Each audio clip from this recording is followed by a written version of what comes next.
shrieking wind sound of the gear crossbow arrows approaches from 3 directions. Aiden suddenly pushes the youth towards the gear well, and then he himself crashes through the rusty iron door. In the damp basement, the abandoned gear spell imprint device is running, and a double snake pattern identical to that on the jade pendant is drawn on the wall with blood. That's the last scene he saw on the wooden house wall the night before his mother was burned. Aiden!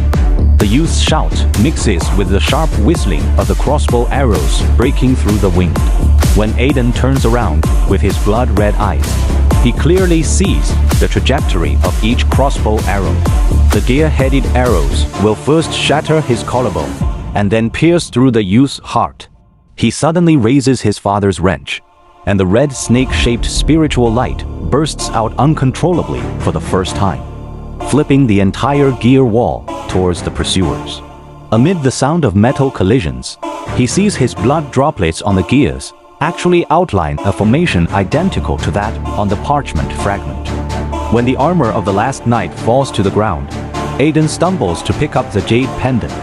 Rainwater leaks through the broken roof, washing away the bloodstains on the ground, revealing alien characters engraved under the bricks. When the gears of the 2 snakes stop turning, the misty wasteland will welcome dawn. This is the mark left by Vera's believers during the previous Divine Throne experiment, which perfectly matches the star map hidden inside his father's pocket watch. The youth climbs out of the gear well and hands him the inspection report torn in half. They call you the reincarnation of the God Slayer, but in the legends of our tribe ... He points at the gear crack pattern on the report. It's exactly the same as the mural left by my grandmother. It's the energy trajectory of Vera and Lauren during the battle of the 2 snakes. The roar of the church airship comes from the distance. Aiden wipes the blood off the surface of the wrench and finds that the double snake pattern is particularly clear in the blood light.